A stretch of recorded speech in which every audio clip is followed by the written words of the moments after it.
Welcome back to Oblivious Maximus. I'm one of your hosts, Ben Searle. Joining me as always, Aaron, I'm here. I can hear you very well today, Ben. Thanks, mate. I'm on the up. You're I'm on the up. If you've listened to the last few episodes, I've been on the down. Yeah. Turns out I got sleep apnea. So I've started using a CPAP machine. Ben's got the machine. So yeah, I'm just officially old now. Welcome back to life. Yeah, bud. I've come back to life. So yeah. We've got half of the band melting here with us today. Yo. Welcome to the studio, fellas. Thank you. Thank you. Introduce yourselves. Tell us what you do. I'm Alex. I play guitar. You do. I do. I'm Johnny. I play drums. Nice. Well, welcome. Thank you. I'll start this off by saying you and I have basically since meeting just been talking about our favorite bands are the same Yes, the entire time. So I had a feeling that's what this pod's probably. yeah, so to be honest. there's an accurate representation of everything I like on this side of the room today. Yeah, so band new record coming out. Yes. New song up the other day. New song up. Was it Wednesday? Yeah, Wednesday came out. Yeah. And I was just saying before, video turned out fucking awesome. Yeah. It's so cool. It came out sick. It was purely just ripping like old 90s music videos Yeah. and then trying to add something in that was a little bit more, I guess, modern. But Mm. we were like, I mean, Johnny and I especially just into old metal. So we're like, Yeah, let's fuck just yeah. do that. Let's just rip off the shit that's cool. And Yeah. That's what you got to do. Yeah. But blending the elements of like the VHS kind of filming and stuff yeah. came out really cool. Yeah. And that can sometimes now look kind of hokey because Yeah. people often try and I guess replicate something that doesn't really get I used think- anymore. I reckon that was because we were like, all of us were steadfast on Zave, our singer, has this camera that they filmed his parents' wedding on. Okay. Okay, And we great. were like, we're going to use that. And Yeah. we had spoken to Carl, the dude who shot the video. And he was like, oh, what we can do is like, we can shoot it in 4K and like crush it down. And I was like, dude, we've got the camera. We Yeah, can yeah. just use the one that's actually from the time and you'll get the effect immediately. Yeah. Yeah. But I understand the risk of like those cameras can fuck up. Trying to get them to go from tape or whatever it is to digital. Is Yeah. yeah. Bit of risk involved. We might lose it Yeah. all. Yeah, but Yeah. we didn't, and it came out looking sick. Yeah. Fuck yeah. Like the priority for that was like, let's get this old straight away, Yeah. not Yeah. go in between. Let's just get all the old stuff straight away. So, God forbid if it does die, Yeah. we can have it all. Yeah, Yeah. we were fucked by the time we got the to like the digital filming side of it, which is like I guess the black and white, more like hot boy Mm. shit that we were trying to do. It's like we were all absolutely wrecked. Like I would do a take and my legs are just shaking. Oh. It's like- I think that's one of the true things that like real like inside baseball shit, but like no one realizes about filming a music video is like you gotta play the song 400 times. So many Yeah. times. Yeah. Minimum. You just- And it's so loud because you need it like for drumming, you need it to be loud enough to be able to Yeah. like actually play drums properly. And I mean, even like, we did this stupid little one for this extortion video, which the song goes for fucking 30 seconds or 20 seconds or whatever. And we still had to, it was still a full day. Like it's still an entire day of playing a 30-second song. Yeah. And like, Rowan lost his voice because he was like, well, you can't look Fake like yelling. you're yelling. Yeah. You can't actually fake it, yeah. you actually have to yell. Yeah. So you see your throat moving. Yeah. Like, Yeah. It's like miming, but for real. yeah. Yeah. I feel sorry for you because like you've kind of really got to play it. I was looking back at the video while like once we got the final back and I was Yeah. like, oh, I could just miss every note and it's not gonna Yeah, make yeah. any Mm. difference. Yeah. It's like As long as you're rocking and it's like the Yeah, cuts are quick enough. exactly, yeah. Well, I mean that's always been the thing for me too. Is like, as someone who plays drums, like you can tell when they're not playing drums in the Oh, yeah. video. Yeah, Like yeah. you can tell when they're like just Yeah. You tapping. can definitely, you can pick it out. And I know there's a lot of purists out there that are going to be like, oh, he missed that. Yeah. So like every bodily movement needs to be in accordance. Yeah, accurate. Which sucks, but is what it is. Yeah. How long ago did the band start? How did it come to be? I started writing maybe like 22 Okay. Yeah. and at the time I was just sort of writing. I was mucking around with just seeing if I could become a better songwriter as a whole. I wasn't trying to write great. songs that were like necessarily heavy or like had mosh sections or anything because I wanted to just write. I wasn't planning on doing any of it live. And then slowly just like got members and stuff like that. And then once got Johnny and he just hits like a fucking truck. And I was like, all right, well, this is going to turn into something that we should actually do. So we put 2 singles out in 2024.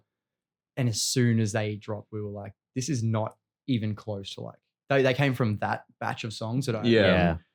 And through like Xavier and Johnny, we were like, oh, well, we obviously all like heavier shit. I mean, you know, the kind of stuff I actually listen to. And it's like, all right, we'll write a record that's almost like transitional between the sound that came out originally, which was very like almost like poppy metalcore stuff, which is weird to even say now. Yeah. And then, you know, going more towards the sound that we really want to move towards, which is really stripped back, a bit more violent and stuff like that. And so we wrote You Exist, which was the EP that came out last year. And that sort of fell into a really sweet spot for Grayscale. And they picked it up and they were like, we like this. And we're like, yeah, sick. Yeah. So Yeah, great. they pushed it and that was great. Like last year was amazing for that. Yeah. Tons of shows. Shitloads of shows last Yeah. year. It was really, really busy. Yeah. But that's cool to go into like trying to write a new thing to be like, oh, I want to become a better songwriter. Like that's a cool intention to kind of set out for yourself and then to kind of try to keep meeting that. It was fun at the time because I played in metal bands and like metalcore bands and stuff like that when I was a bit younger. And then during like my early 20s when I was just like self-destructive as fuck, I was playing in like these like shitty like surf punk bands and stuff like that. Where like all songwriting's out the window. You're like, I want to be pissed idiots or like, you know, dumb punts or whatever. And then coming out the back end of that and being like, no, actually like refound my love for like distorted guitar and heavy music again and was like, how do I do that in a way where I don't have a band. So let's just hone in on that and see if I can make something that's like a good song. You know what I mean? And that's kind of where that started. And then eventually it was like, well, we've got a band now and we're playing live, and those good songs with catchy choruses don't translate as well live in a small room when you're starting out as something that's just like violent and heavy. Yeah. A bit nastier. So I mean, and I think too, there's you also find the band that you want to be through playing shows as well, I feel like, you know, and like 100%. once you know, and I mean, I think that was the same thing with Aglo. Like I wrote the songs when I started doing it, you know, wrote them on my computer by myself and recorded them essentially by myself. And then my favorite band in Melbourne, by the way. Thank you. You heard it here first. That's team. why he does the podcast. Yeah. Get people to understand. I've told him I've got this stupid tattoo on my arm here that says myself in a love heart, and I'm going to get that scrubbed out and Aglo put over the top. So if anyone else wants to get an Aglo tat, join the line. But like the whole thing for me with it was like once I started playing shows, I was like, oh no, this isn't how I want it to be. Like I want it to go this way. And I mean, you know, and I think that's just also being a grown up too. Like you just learn. Yeah. I mean, many years ago, like you kind of want to do something because it sounds like X or Y, or you want to do this because it's the thing that's popping at the time. But then as you get older, you're just kind of like, I just want to do the stuff that I like. I think that's what we're doing right now. Yeah. It's like, 100%. you know, like me and Alex, like we're, you know, big 90s metal head guys. And like, I feel like now we've just like hit like a point where it's just like, all right, well, you know, we like this, so let's just do this. Yeah. Well, and it's come at a very convenient time as well that for some reason this music that I've been listening to since I was like 13 is now popular, which is like, which is hugely bizarre. Everyone's seen like the memeification of Crowbar. It's really it's crazy. I mean, like the fact that I mean, it's being talked about a lot at the moment, but like that band got TikToked of all. I have said like stop TikToking my fat guy music for a long time. Like, I mean, it's great for them. It's just amazing. It's just insane. Like well, the bands that it's happened to, like, you know, like Acid Bath. Well, Acid Bath's the weirdest one for me because again, like even when I was a kid, first getting into that stuff, like one, you couldn't get Acid Bath stuff anywhere. Like you just couldn't even get it in Australia at the time. I remember when I got Kite String, I had to order it, like international order it through Sanity. and it cost like $80 or something on CD to get it when I was a kid. Anyway, but like of all those bands, that band was like the least popular. That was the band that no one really gave a fuck about. Well, and then for them to go there, right? They were like a little bit a little bit out. Yeah.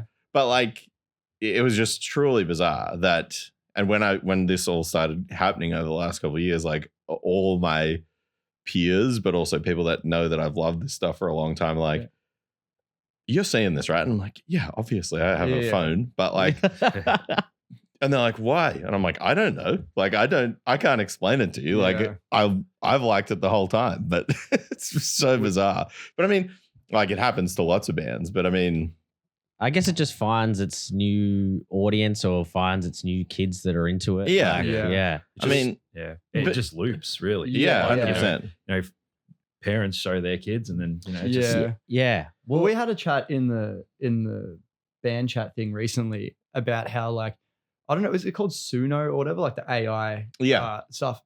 Or Sora? Sora, maybe it's Sora.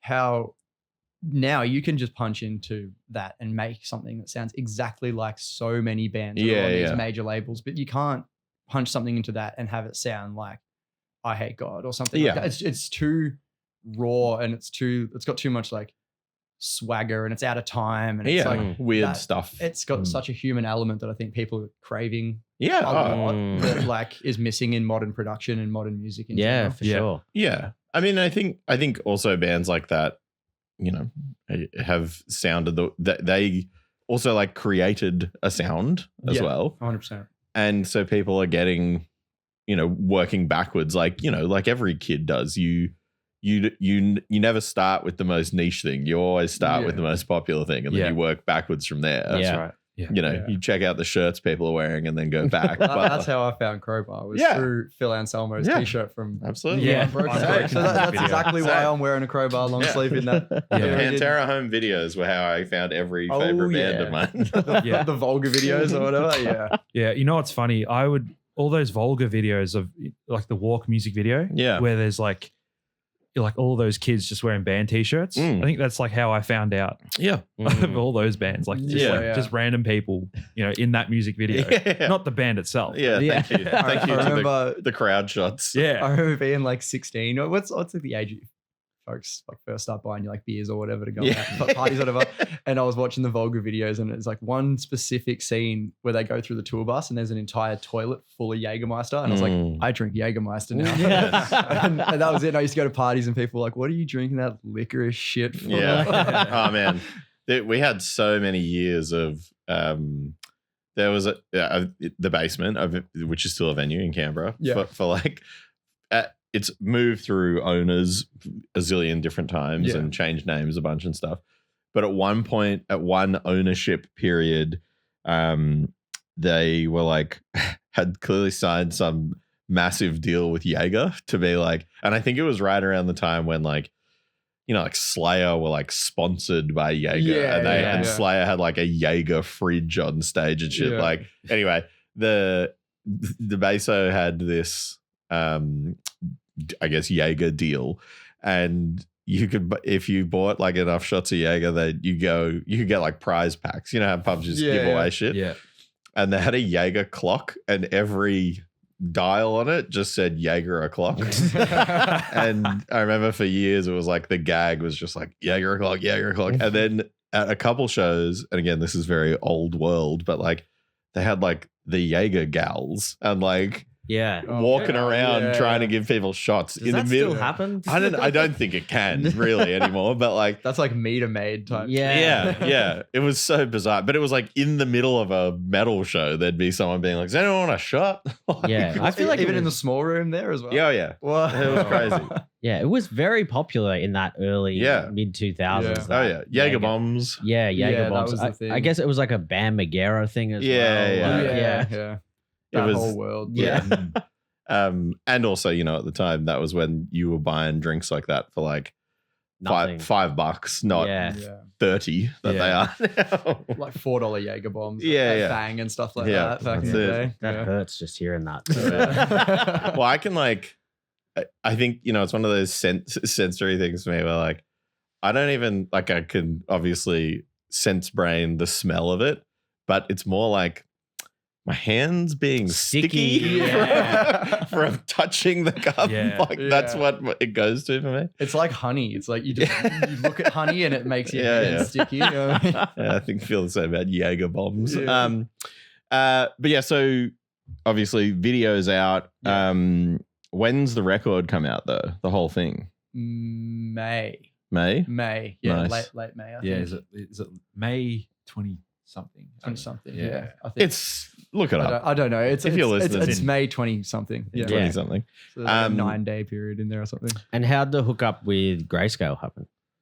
It was kind of funny. So I've known the band Alpha Wolf. I've known the guys in that band forever. The singer of that band was the singer of my first band. Okay. And through that, like, just been friends. We used to play shows together when they were not the biggest band on planet Earth. And when we did the film clip for 874, which was the lead single off our last record, that was like the first time we were like, okay, we've actually got something we're proud of. That's like a bit of a band thing. And I was like, how do I'll just send it to Sabian and be like, hey, what can I do with this? Like, it wasn't not pitched at all in any way. It was just kind of like, how to market music. How do I do this? Because I think this video is good. And then he was like, let me show this to the label straight away. And I was like, do whatever you want. Just help me get it out because I think it's cool and it cost us money. Yeah.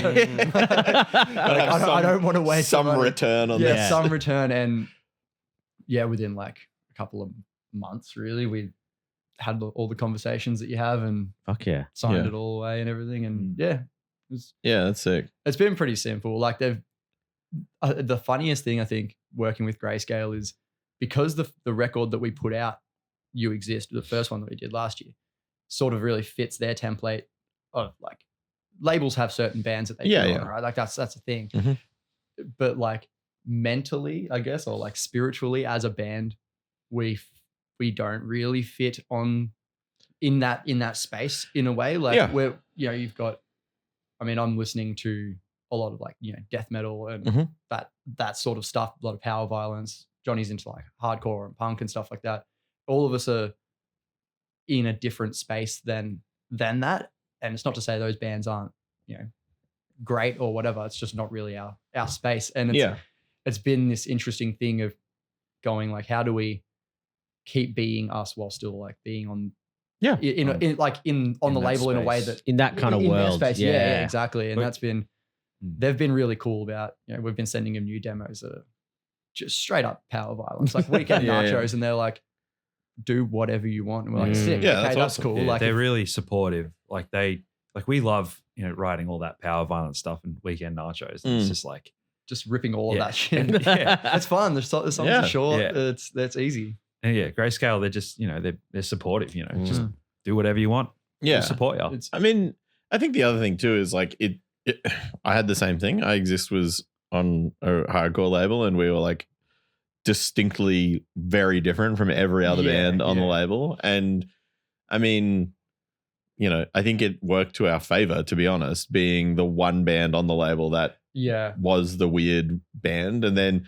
then we played lots of shows with the other bands from that label. But then over time, I think the label thing kind of matters at the start. And then once the band is the band, it can be on anything. Stands on its own legs. And labels know that too. Like they know that it's after a while, it's they need to be chasing the art, not the other way around. Yeah, like they 100%. and it's good when they know that too, because like without the art, there's no fucking label. So there's no function for it without the art. So I mean, at the end of the day, the art's the thing that matters. So whichever direction the artist wants to take it, it's good to help them with giving it a frame or like making sure you don't go too berserk.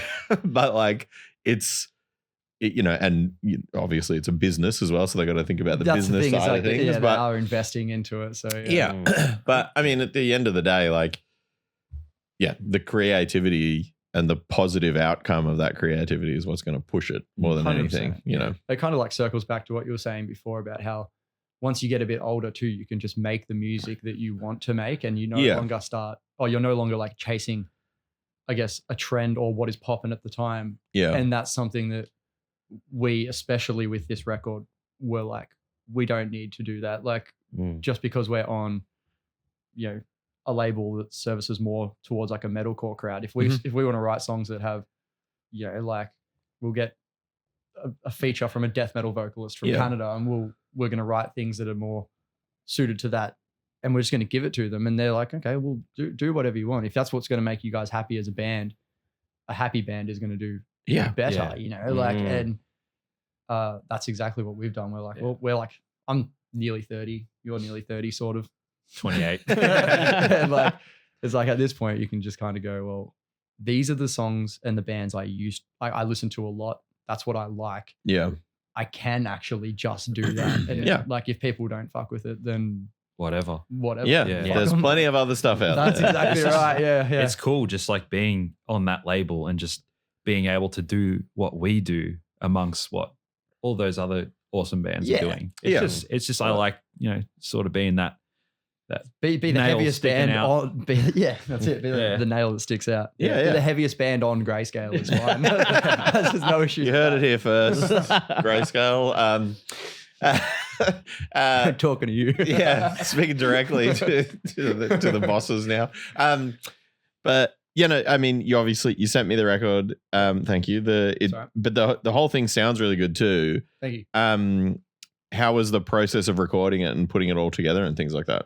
It was great. We did guitars, bass, vocals in my studio, and then we went up to Sydney and did drums with Clayton and Angie. Yeah, nice. Brain Studios. Brain. Yeah, and they're the best. They're like, you know, when you see someone, they're a super pro. Like you can see they've done it a million times. They've got like the awards or whatever, and you're like, you know, Johnny got in there and he was like, nah, do it again. That's fine, but do this part. And it's like, I immediately felt comfortable when I rocked up and like we started setting up the kit. Like I immediately, like I thought to myself, like these guys are going to like help us really, you know, well here. And it's all going to go smooth. I just knew like they're really professional at what they do and they know how to guide you through things when you're struggling. Yeah, that's what you kind of need, someone that's going to be like, nah, hit that again. Like you could do that a little bit better. You need someone to kind of like push you to the best you can be. They're just super supportive and they totally saw the vision too. I think that was the thing when we went in there,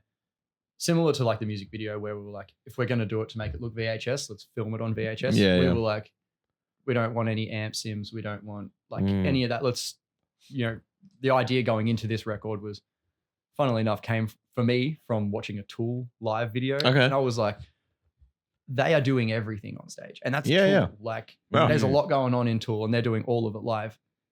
And at the time, and I still are, we are like running in-ears and everything like that. But it was like, you know, a lot of samples and everything. I'm like, we can be a great band without any of that shit. So we sort of went in and we were like, we'll take all the lead guitar out. We'll take all the samples out. Just do everything that we can only do on stage as a band in that moment. So that if we want to remove the clicks, if we're doing like a small show where we don't need that, we can just run tube amps and go. And trying to translate that across to Clay and Angie, they got it instantly. They were like, all right, we're not even going to like amp sim the bass guitar, which is like unheard of in 2026. Everything is like amp sims, get the DI, make the DI perfect. And I'm like, no, we'll just run it through a real amp and cab. And I think the first revision we got of the EP, there was one track on there. It was the end of the last track where it's kind of got this like, it's very like sludgy sort of riff happening. And he had tightened it up. And I was like, no. Like I edited this like that. Like I left that entire section unedited for that the reason. Purpose of it. Vibe.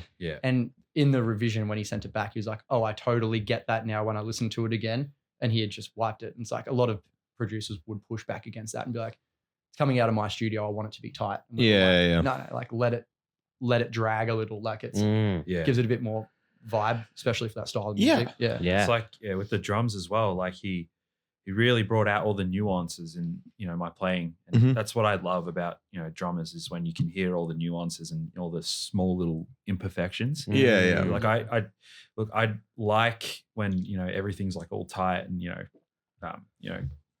just perfect. But like it's better when you can hear a drummer and, all the small little mistakes. 100%. Yeah. 100%. I mean, it's just so much more like, personality, and you can distinguish someone's playing a lot more. Yeah.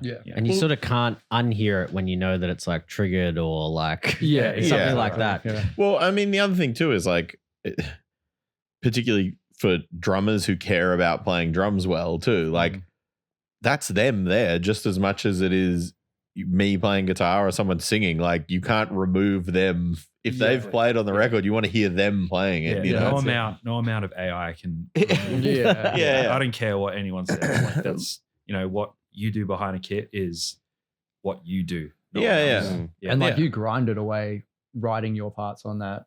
I remember just seeing like the photos of Johnny. He'd just post photos of like POV of the drum kit, like in a studio, like every fucking night for like 3 months. Well, that's great. Damn, bro's writing. I was really, for a long time, I was really trying to get these parts down, and like I just, constantly like making mistake after mistake after mistake, and just trying to see what would work for certain parts. Like I'd just be sitting there and just trying to like hash it all out, and eventually, I got there, and what you hear in the record is, the final product. So they did I think the way they edited it was cool for Johnny. It was very much like snap it where it needs to be snapped, and then he's a crazy tight drummer anyway. So rather than pulling every note or hit onto the grid, it was like, there's the start of the bar. There's the start of the next. If we snap that, whatever happens in here, if it rushes or it drags or whatever. Because it just adds to the, I guess the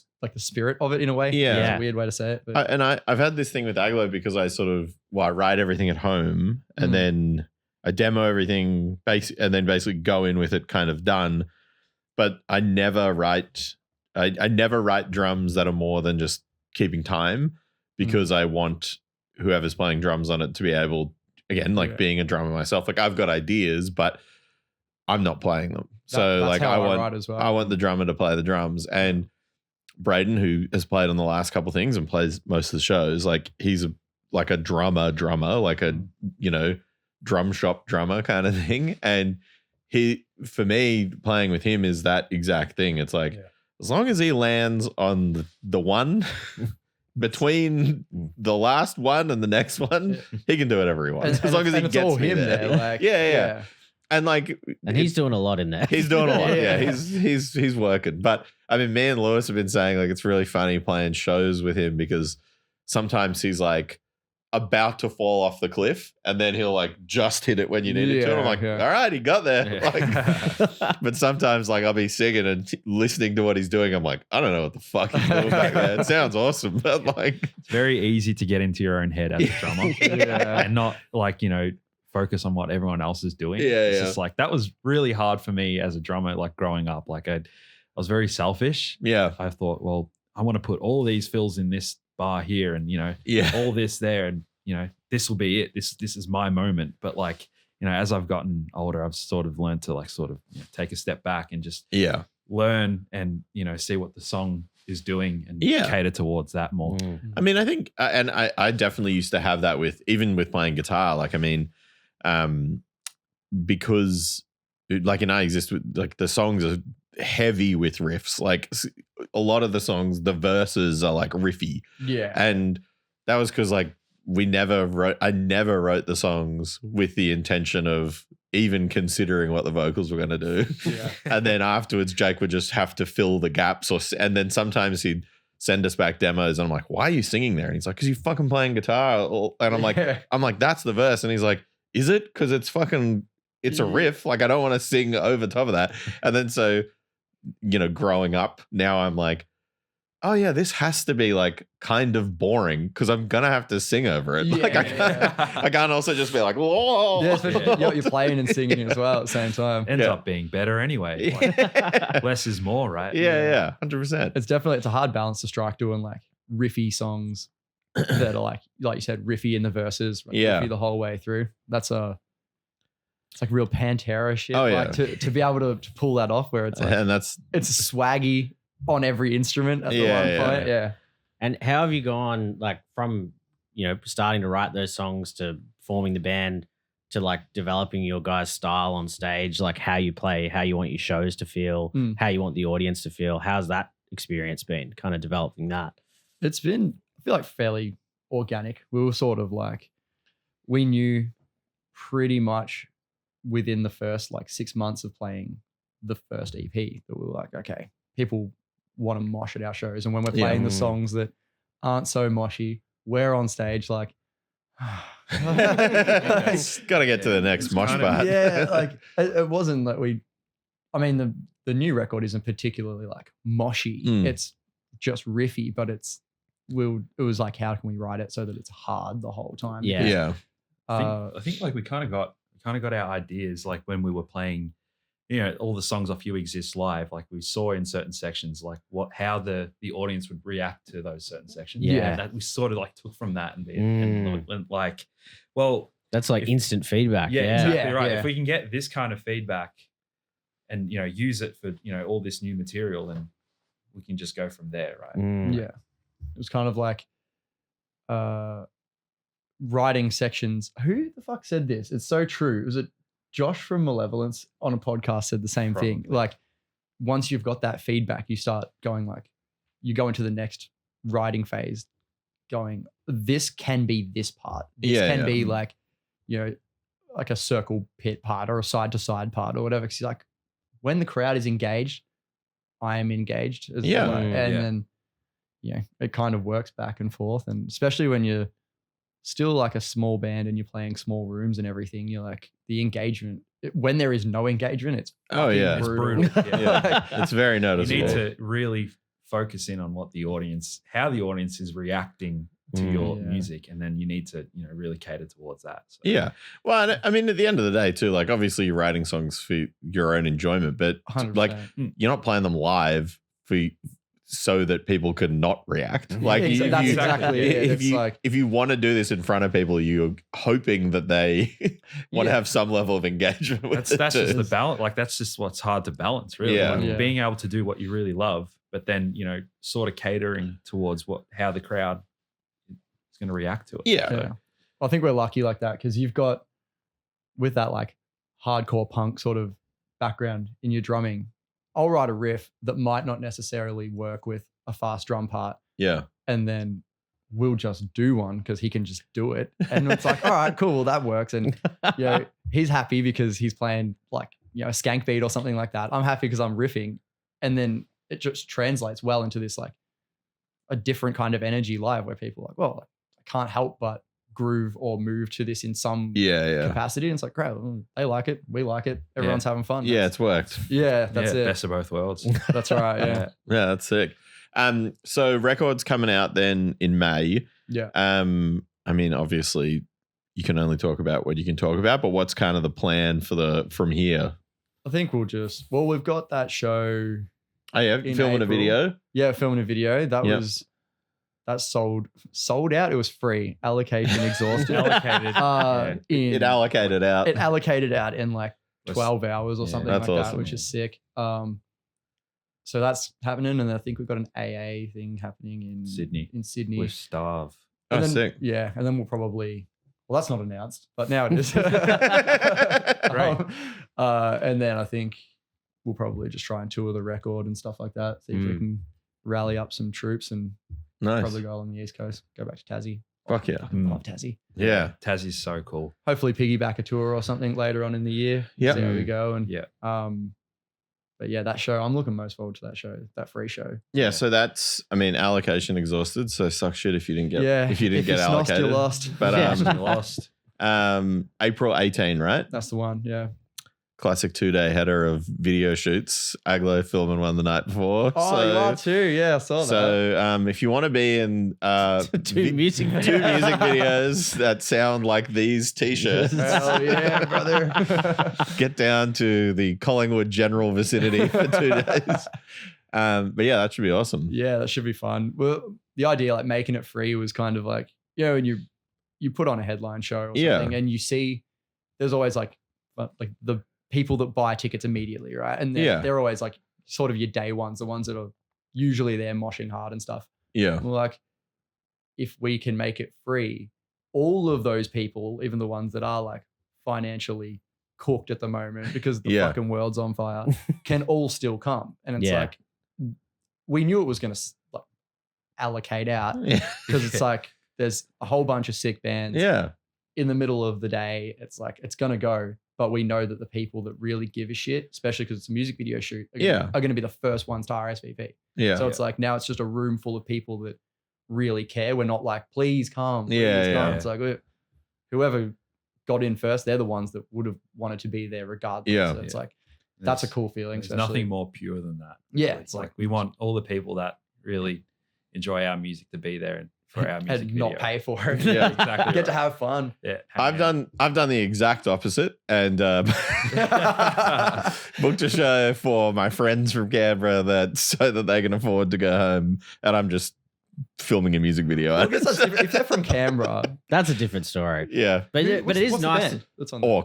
Orcs. Yeah. Cool. It's nice to be able to do something like that. Do Yeah. a free thing. Like, Yeah. Oh, it's yeah. like, particularly now more than ever. Well, we 100%. We put ourselves in the red way too much doing that shit. Like, Oh yeah. we're constantly like, how can we make the shows cheaper? Oh, yeah. Like, the next show we do, we'll just be paying people to come. It's like, we sold it out again. I mean, if anyone thinks I'm making money off Aglo, you're having a fucking laugh because I put it all into lighters and stubby holders and funny merch. That's all I care about. Oh, it's fully like, I mean, at a certain point, you kind of got to do it from just I'm putting so much into this. I need to get 100%. something back out. It's just my very expensive hobby. Yes, Yeah. that's it. I always use this metaphor of music being kind of goofy. Like, I love it. Obviously, Of all of us course. here love it, but it's kind of silly and goofy. And people that like race remote control cars, that shit, like, that's a really expensive hobby. And I feel like it's nice to not have to take music so seriously, because if 100%. you saw people taking remote control car racing as seriously as they take music, you'd be like, dude, chill. Just It's all right. Like, it's just a car. I mean, but it's the same thing. It's just an expensive hobby that people are super into. So there's a flag of Ozzy Osbourne over there where he's clearly got like strawberry jam coming out of his mouth. Exactly. It's like, That's the benchmark of what I'm none of this is aspiring real. to. Just No. have fun. Serious, just have fun. Yeah. That's it. Ben, what do you got coming up? I think maybe still Comedy Fest when this is on, but maybe not, Maybe not. when this comes out. But if not, I've announced a Perth show. Okay. Day before our We're probably going to try and do a podcast in Perth. So that's not a secret. We can talk about but that's not for a while away. Yeah. June 27th. Yeah, I think. I think, and whatever dates they are. So end of June, we'll be in Perth. Yeah. So stay tuned. I'll be doing a stand-up show, and then we'll be doing a pod the next day. Yeah. So if you're listening to the end of this podcast and you've heard that, be prepared. Be prepared. Yeah. That's it for me. Nice. Well, yeah, I've just got this video thing, the expensive video shoot the day before the cheap melting one. So again, if you want to come to two things, you can do that. I will be at that. Thank you. I'll come. I can come to your thing because it's during the day. Hell yeah. But I didn't get allocated, but we'll find I a can way. We'll find a way to allocate get myself a spot somehow. Biological grandfather. Yeah, so that, and then I don't know, nothing else really at the minute, but listen to the podcast, I guess. Yeah. Hell yeah. Sweet. Yeah. Thanks for coming, guys. Thanks Thanks for guys. having us. Cheers. Bye.